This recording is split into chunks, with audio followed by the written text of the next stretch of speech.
1,000 ka mga provincial abante estudyante scholar makadawat na sa ilang cash allowance. Naka-schedule na ang pagpanhatag ng cash allowance para sa first semester ng 2025 para usab sa first batch ng school year 2025-2026 para sa first bag-ong provincial abante estudyante scholar ning lalawigan ng Surigao del Norte.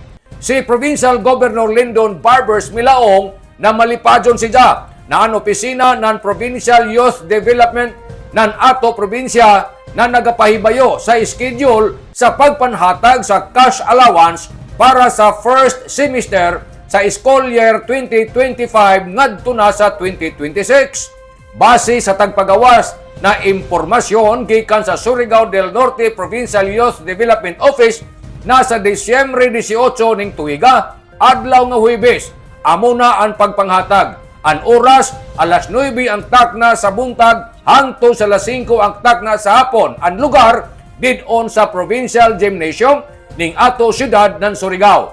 Ini ang listahan sa mga first batch na old scholars payroll gikan sa SNSU Main Campus, SNSU Malimono Campus, SNSU Mainit Campus, SNSU Del Carmen Campus, SNSU Claver Campus, CSU Kabadbaran Campus, CSU Ampayon Campus.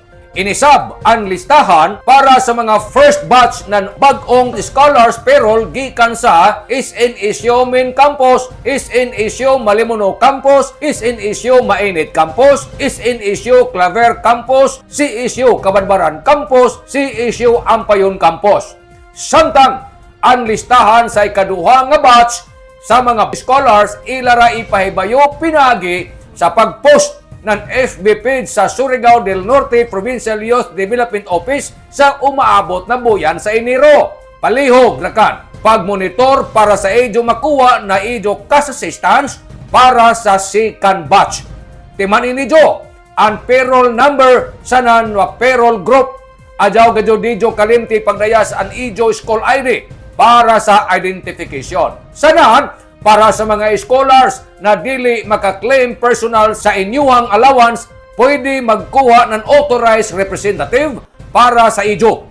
Ang representante kinahanglan magpakita og authorization letter na sinuyat sa scholar sa nanotaryado sa abogado. Lakip na ang mga photocopy sa ID ng scholar sa ang representante.